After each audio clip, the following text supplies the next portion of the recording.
Hello बच्चों, तो AMU PYQ की सीरीज में एक बार फिर से आपका स्वागत है। और आज हम 11th एंट्रेंस की डिप्लोमा इंजीनियरिंग का भी सेम एग्जाम होता है। इसमें लाइट चैप्टर्स के जो क्वेश्चंस आए हुए हैं उनकी बात करेंगे, उन्हें डिस्कस करेंगे। चलिए तो स्टार्ट करते हैं। पहला question, law of refraction of light. From law of refraction of light, refractive index mu of the medium is given by mu equals cot r if incident light fall normal on the surface of given medium. Check करना पड़ेगा मुझे। Mu equal to cosec r. जो check करना है उसे हम छोड़ देते हैं, लास्ट में देखेंगे। क्या पता बिना चेक किए तो कोई ऑप्शन हमें ऐसा मिल जाए कि उसको ऐसे ही टिक कर दे, है ना। दूसरा देखते हैं, mu equal to cosec r if incident light fall normal to the surface of the given medium. चाहे परपेंडिकुलर अगर गिरेगी तो mu equal to cosec r होगा।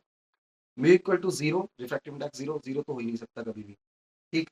रिफ्रैक्टिव इंडेक्स की वैल्यू मिनिमम 1 हो सकती है, वो भी केवल वैक्यूम के लिए।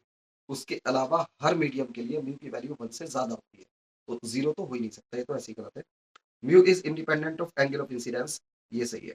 म्यू जो होता है रिफ्रैक्टिव इंडेक्स, वो मीडियम की प्रॉपर्टी होती है। ठीक है ना। ग्लास का इतना होगा रिफ्रैक्टिव इंडेक्स, एयर का इतना होगा, वाटर का इतना होगा। मीडियम की प्रॉपर्टी होती है। ये एंगल ऑफ इंसिडेंस पे, एंगल ऑफ रिफ्रैक्शन पे, किसी चीज पे डिपेंड नहीं करता। अब आपको लगेगा म्यू इक्वल साइन है, ये कौन साइन है आपको होता है, तो जब हम पढ़ाएंगे वहां पे बात करेंगे डिटेल में इसकी।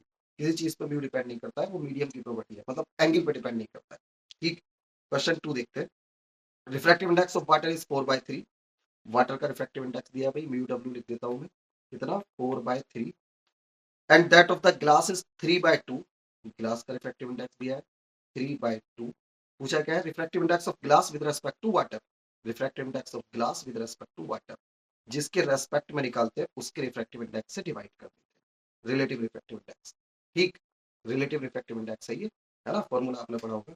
तो ग्लास का रिफ्रैक्टिव इंडेक्स कितना है, 3/2 divided by, sorry, glass with respect to water निकालना है ना। मैंने फॉर्मूला देखो ठीक से नहीं लिखा। Mu glass upon mu water, water के रेस्पेक्ट में निकाल रहे हैं तो वाटर के रिफ्रैक्टिव इंडेक्स से डिवाइड करेंगे। ठीक। ग्लास का कितना है, इट इज 3/2, और डिवाइडेड बाय वाटर का कितना है 4/3, यानी कि ये हो गया 9/8। Option B. Concave lens of focal length 25 centimetre. Focal length इसका कितना है, कितनी है, 25 सेंटीमीटर। कॉनकेव है तो निगेटिव होगी, -25 लेंगे centimetre. And convex lens of focal length 20 centimetre. Lens है, ये मिरर नहीं है, मैंने मिरर बना दिया। Are placed in contact with each other. Power of combination is, direct formula based. अगर दो लेंस को हम एक दूसरे के कॉन्टैक्ट में रखते हैं, एक लेंस ये है, एक लेंस ये है, और एक की फोकल लेंथ f1, एक की फोकल लेंथ f2। ठीक। और तो इफेक्टिव फोकल लेंथ जो होती है ना 1/f, वो 1/f1 प्लस 1/f2 होती है। फाइन। और फोकल लेंथ का उल्टा ही पावर होता है, तो effective power 1/f, f effective focal length है, तो इफेक्टिव पावर हो जाएगी 1/f1 is p1 plus 1/f2 is p2। मतलब पावर को सीधा सीधा ऐड करते जाओ। एक बात बस ध्यान रखनी है, जैसे कि इस क्वेश्चन में दिया है, इस क्वेश्चन में क्या दिया है, क्वेश्चन में ये दिया है कि एक कॉन्वेक्स लेंस है, एक कॉनकेव है जिसकी फोकल लेंथ 25 है, और एक कॉन्वेक्स है जिसकी फोकल लेंथ 20 सेंटीमीटर है। ये ध्यान रखना। तो अगर देखो, कॉनकेव लेंस की फोकल लेंथ होती है, कॉनकेव की फोकल लेंथ निगेटिव होती है, तो उसे निगेटिव ही रखना। एक बात। दूसरी बात, पावर जो होती है ना, पावर डायोप्टर में तब आती है, डायोप्टर ऐसा यूनिट है पावर की, डायोप्टर में तब आती है पावर जब फोकल लेंथ मीटर में पुट करते हैं। एक ये ध्यान रखना है ना। तो P1 निकाल लेते हैं। P1 पहले वाला लेंस कौन सा है, कॉनकेव लेंस है। कॉनकेव है मतलब कि फोकल लेंथ निगेटिव होगी, तो कितनी होगी, 1/-25, लेकिन ये सेंटीमीटर में है तो डिवाइडेड बाय 100 करेंगे। ठीक। तो P1 आ जाएगा कॉनकेव की फोकल लेंथ -4, और P2 आ जाएगा इसी तरह से 1/f2 करेंगे तो 1/20। और ये कॉन्वेक्स है, दूसरा वाला कॉन्वेक्स की फोकल लेंथ पॉजिटिव होती है। ठीक। तो डिवाइडेड बाय 100 करेंगे मीटर में चेंज करने के लिए, तो इसकी आ जाएगी प्लस का 5। और इफेक्टिव पावर के लिए दोनों को ऐड करेंगे, तो एक 5 है और एक -4 है, 5 और -4 को ऐड करेंगे तो आएगा 1 dioptre. Answer is D. An object is placed 25 centimeter in front of concave mirror of focal length 15 centimeter. थोड़ा डायग्राम बना लो एक बार फटाफट करके रफ सा। कॉनकेव मिरर है, फोकल लेंथ कितनी है, object is place 25 centimetre, object 25 centimetre पर रखा हुआ है, मतलब यू की value -25 in front of concave mirror of focal length 15 negative होगी 15 सेंटीमीटर। ठीक, फोकल लेंथ ये हो गई, u -25, focal length -15। Object distance को हमेशा नेगेटिव लेते हैं, आपको बताइए। At what distance from the mirror should the screen be placed in order to obtain sharp image. Screen कहाँ रखें कि शार्प इमेज उस पे स्क्रीन पर बन जाए। तो स्क्रीन कहाँ रखोगे, जहां इमेज बन रही है, मतलब कि आपको क्या बताना है, इमेज डिस्टेंस बतानी है। ठीक, तो मिरर फॉर्मूला आपको याद है, 1/f equals 1/v plus 1/u। ठीक, 1/f, f कितना दिया है आपको, f इज -15। ठीक, इक्वल्स 1/v, v आपको निकालना है, प्लस 1/u, u इज -25। तो मैं यहीं पे माइनस लगा देता हूँ, याद है ना, प्लस माइनस माइनस हो जाएगा, इसलिए यहीं पे माइनस लगा देता हूँ, y 25। ठीक, अब इसे बस सोल्व कर लो आप। कैसे सोल्व करोगे, 1/-15 तो इधर है, और इस 1/-25 को इधर ले आओ तो ये प्लस हो जाएगा, 1/25 इक्वल्स 1/v। अब आप जैसे चाहें, आपका जो तरीका आप उससे करें, मैं अपने तरीके से करता हूँ, कैलकुलेशन करनी है बस। 1/v इक्वल्स, देखो 25 को इधर 1 से मल्टीप्लाई करता हूँ, क्रॉस मल्टीप्लाई, तो 25 हो गया, और -15 को इधर, मतलब माइनस को तो यहीं पर रख देता हूँ, चलो माइनस है ना, और 15 को इधर करता हूँ, तो प्लस 15 हो गया, और नीचे कितना हो गया, दोनों को मल्टीप्लाई करता हूँ, 15 इंटू 25, है ना। कैलकुलेशन अभी अवॉइड कर रहा हूँ मैं, तो 1/v आया, -25 प्लस 15 विल बी -10। ठीक, और नीचे आ गया, इन दोनों को मल्टीप्लाई कर लो, 15 25 इंटू 15, तो 25 को 10 से करोगे 250, और 5 से करोगे तो 125, 250 और 125 कितना होगा, 375, 250 और 125, 375, रेसिप्रोकल कर दो, तो 37 माइनस का लेके 35 7.5 सेंटीमीटर, माइनस मतलब सामने रखना है, और 37.5 सेंटीमीटर पे रखना है screen. An object is placed at distance 10 centimetre from a convex mirror, convex mirror है, और उसके सामने ऑब्जेक्ट को कहाँ रख रहे हो, 10 सेंटीमीटर पे, u इज -10 सेंटीमीटर, और फोकल लेंथ 15, कॉन्वेक्स है तो फोकल लेंथ पॉजिटिव होगी, +15। ठीक, find position of image, image की पोजीशन बतानी है, फिर से वही भी बताना है आपको। देखो कॉन्वेक्स मिरर है, तो एक बात तो याद रखना, इमेज जो बनती है ना कॉन्वेक्स मिरर में, हमेशा ही फोकस और ऑप्टिका पोल के बीच में बनती है, तो मतलब कि 15 से कम ही होगा आंसर, लेकिन 15 से कम ये नहीं हो सकता, ये नहीं हो सकता, इन दो में से कोई होगा। तो अगर सोल्व नहीं भी कर पाओ तो इतना तो समझ आएगा कि इन दो में से कोई आंसर होगा, क्योंकि कॉन्वेक्स मिरर में इमेज हमेशा पोल, ऑप्टिक पोल और फोकस के बीच में बनती है, फोकस से पहले पहले इधर बनेगी इमेज के। ठीक, अच्छा, एग्जैक्ट निकालनी है तो फॉर्मूला लगाओ, मिरर फॉर्मूला आपको पता है, 1/f equals 1/v plus 1/u, 1/f is 1/15 equals 1/v आपको निकालना है, क्योंकि मैं -10 रखोगे u की वैल्यू, तो ये -1/10 कर दो, इधर ले जाके ऐड कर दो, तो 1/v इक्वल्स, ये -1/10 इधर जाके ऐड हो जाएगा, +1/10 हो जाएगा, है ना। और फिर जो आपका तरीका है कैलकुलेशन का, एलसीएम लो, है ना। मैं कैसा करता हूँ, मैं तो इसको इधर क्रॉस मल्टीप्लाई करूंगा, इसको इधर करूंगा, नीचे दोनों को करूंगा, है ना। तो कितना हो जाएगा, 10 को 1 से करूंगा पहले तो मैं, तो ये हो जाएगा आपका 10 प्लस 15 को इधर वाले 1 से करूंगा, 15 नीचे दोनों को मल्टीप्लाई करूंगा, 150।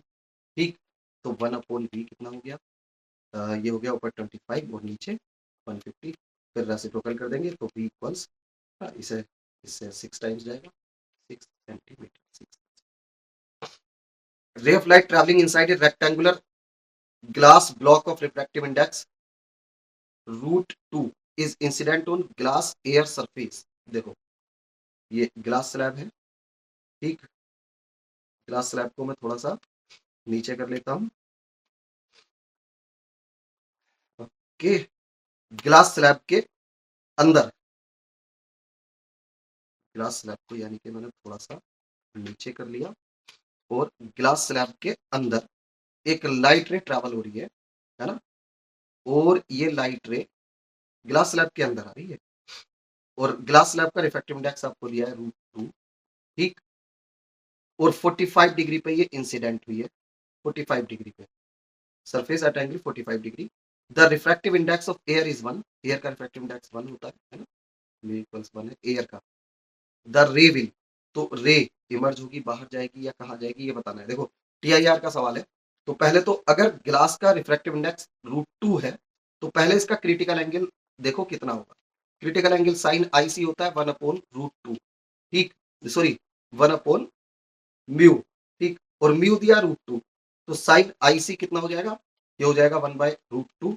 साइन की वैल्यू 1/√2 कब होती है, 45 डिग्री पे, यानी कि क्रिटिकल एंगल इसका 45 डिग्री हो गया। और 45 डिग्री पे ही आपने लाइट इंसिडेंट कराई है, तो क्रिटिकल एंगल पे ही लाइट इंसिडेंट अगर कराते हैं तो लाइट सरफेस के परपेंडिकुलर पैरेलल जो निकल जाती है, यानी कि एंगल ऑफ रिफ्लेक्शन 90 डिग्री पे, ठीक। तो अगर 45 डिग्री पे इंसिडेंट कराए हो तो कैसे जाएगी, इस तरह से जाएगी 90 डिग्री पे। Refractive index of glass is 3/2, glass का रिफ्रैक्टिव इंडेक्स दिया है आपको 3/2। और क्या दिया है, and water has refractive index 4/3, water का रिफ्रैक्टिव इंडेक्स दिया है 4/3। यही होता है वैसे ग्लास का और वाटर का रिफ्रैक्टिव इंडेक्स, नहीं भी दिया आपको। If speed of light in glass is, speed of light in glass ये भी दिया है 2 × 10⁸ मीटर पर सेकेंड। और speed of light in water पूछी। देखो रिफ्रैक्टिव इंडेक्स होता है स्पीड के टर्म में, speed in vacuum upon speed in medium, सही, किसी मीडियम का रिफ्रैक्टिव इंडेक्स स्पीड के टर्म में। तो स्पीड के टर्म में जब refractive index of glass with respect to water आप निकालोगे, स्पीड के पहले तो refractive index of glass with respect to water जो होगा ये refractive index of glass upon refractive index of water होगा, ठीक। और इसे जब स्पीड के टर्म में आप चेंज करोगे ना तो रिफ्रैक्टिव इंडेक्स स्पीड के इनवर्सली प्रोपोर्शनल होता है, ठीक। तो ग्लास के रिफ्रैक्टिव इंडेक्स में नीचे स्पीड इन ग्लास आएगी, वाटर के रिफ्रैक्टिव इंडेक्स में नीचे स्पीड इन वाटर आएगी, ठीक। CW लिख देता हूं, ठीक। तो ये रिलेशन आता है अभी, रिलेटिव रिफ्रैक्टिव इंडेक्स है, ग्लास का रिफ्रैक्टिव इंडेक्स अपॉन वाटर का refractive index will be equal to speed of light in water upon speed of light in glass, ठीक। इस रिलेशन से आप सोल्व कर दो। ग्लास का रिफ्रैक्टिव इंडेक्स आपको कितना दिया है, 3/2 दिया है, डिवाइडेड बाय वाटर का कितना दिया है, 4/3 दिया है, ठीक। इक्वल्स वाटर में स्पीड कितनी दी है, वाटर में स्पीड निकालनी है, ग्लास में स्पीड कितनी दी है, 2 × 10⁸ दी है, ओके। अब मल्टीप्लाई कर लो भाई, 2 × 10, ये 2 तो इधर से मैं उड़ा ही देता हूँ पहले, है ना, कितना आ जाएगा, ये 9 हो गया, 9/4 तो इस तरफ बचा इंटू 10⁸ ये आ गई स्पीड, 9/4 इंटू 10⁸। अब ये तो ऑप्शन में नहीं, सोल्व करो, 9/4 कितना हो गया, इट विल बी 2.1 बचा, फिर से 2.25 into 10⁸, C option. Light travel through glass plate of thickness T having refractive index N, glass plate है, ऐसे मान लेता हूं कि लाइट चलो इधर से एंटर हुई और इसकी थिकनेस यानी कि ये डिस्टेंस कितनी है, T है, रिफ्रैक्टिव इंडेक्स इसका N है, ठीक। यहाँ पे ट्रैवल कर रही है light. C is velocity of light in vacuum, vacuum में लाइट की स्पीड C है। Time taken by the light to travel this thickness is, तो यहां से लाइट को और यहां तक पहुंचने में मतलब कि स्लैब को क्रॉस करने में कितना टाइम लगेगा, तो time will be equal to distance upon speed, ठीक। डिस्टेंस अपॉन स्पीड, डिस्टेंस है T और स्पीड देखो वैक्यूम में C है और इसका रिफ्रैक्टिव इंडेक्स है N, तो रिफ्रैक्टिव इंडेक्स होता है speed of light in vacuum upon speed of light in medium. उससे जब आप मीडियम में स्पीड ऑफ लाइट निकालोगे ना तो वैक्यूम में अगर C है तो मीडियम में C/N आती है स्पीड लाइट की, तो स्पीड की जगह आप क्या पुट करोगे, C/N, ठीक। Time equal to distance upon speed, ये N ऊपर पहुंच जाएगा तो N इंटू T/C, ये आंसर हो जाएगा, इतना टाइम N इन T/C, यानी कि option B. Focal length of convex lens is 40 centimetre, its power in dioptre is, तो पावर होती तो 1/f है, लेकिन हम इसमें क्या ध्यान रखते हैं कि फोकल लेंथ को मीटर में पुट करना है आपको, एक बात। और दूसरी बात, अगर कॉन्वेक्स लेंस है तो फोकल लेंथ पॉजिटिव होगी और कॉनकेव है तो निगेटिव, तो पावर हो जाएगी, ये तो कॉनकेव लेंस है तो 1/f पॉजिटिव का ही होगा, और 40 सेंटीमीटर में है तो डिवाइडेड बाय 100 करेंगे तो 100 ऊपर पहुंच जाएगा। तो पावर हो जाएगी आपकी कितनी, 2.25 डायोप्टर। ओके, तो इसी तरह से पॉजिटिव आंसर होगा। इसी तरह के एमयू के पीवाईक्यू के लिए आप हमारे चैनल को सब्सक्राइब कर लीजिए, और टॉपिक वाइज भी सारे वीडियोस इस चैनल पे इंशाल्लाह जल्दी अपलोड होने वाले हैं। Thank you.